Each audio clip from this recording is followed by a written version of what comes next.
Welcome aboard, it's Captain G with another update of the Okinawa game, end of turn 5.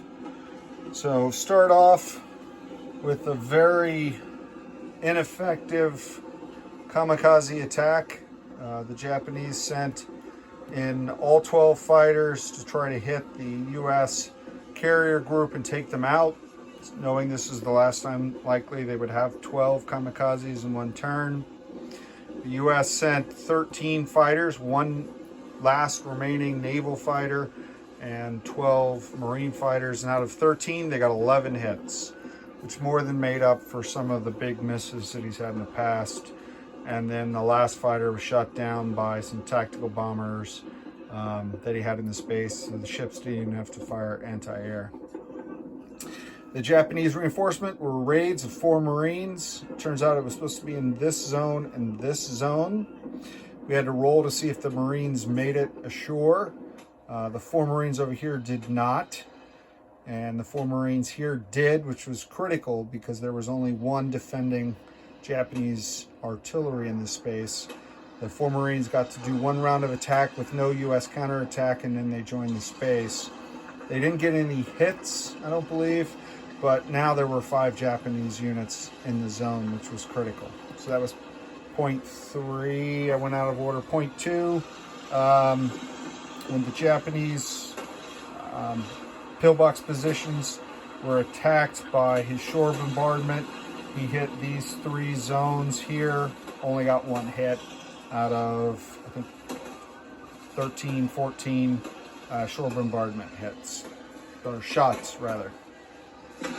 In the north, however, his carrier air pretty much wiped out what was remaining of the Japanese fleet here.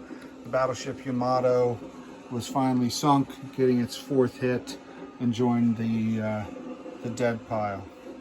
So the U.S. fleet cleared this just in time for the incoming Japanese reinforcements to come through here.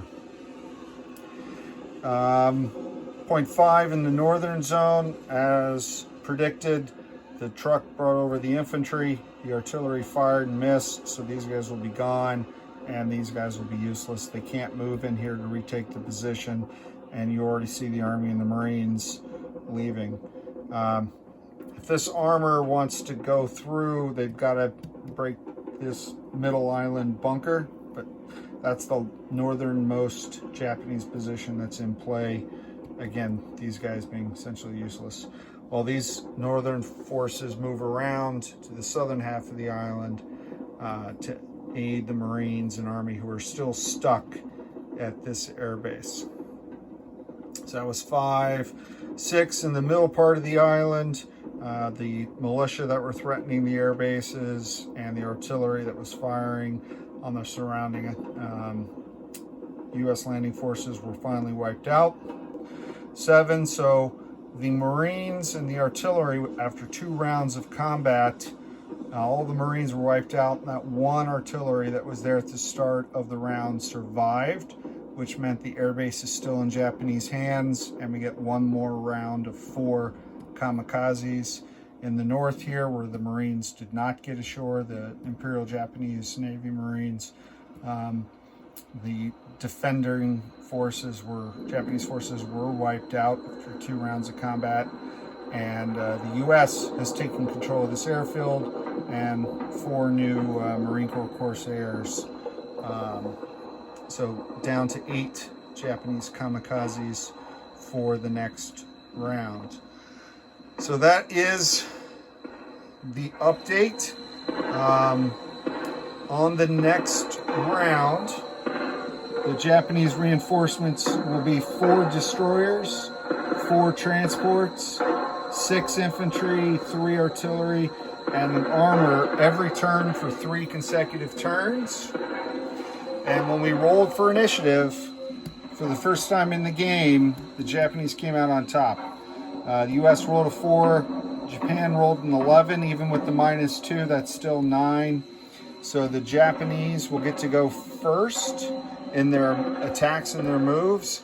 And then, almost as important, in every zone that they send, a kamikaze, they're allowed to have one attack before the U.S.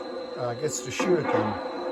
So in theory, Japan can put 1, 2, 3, 4, 5 kamikazes out of their 12, guarantee that they're going to get a shot, and then the remaining 7 could double up or even send another one down here to try to kill this cruiser.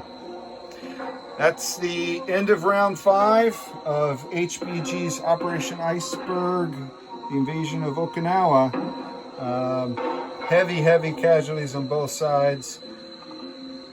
We'll see what happens in turn 6. Can the Marines take the final victory objectives in the remaining 5 turns of the game? For Eggman, I'm Captain G. Over and out.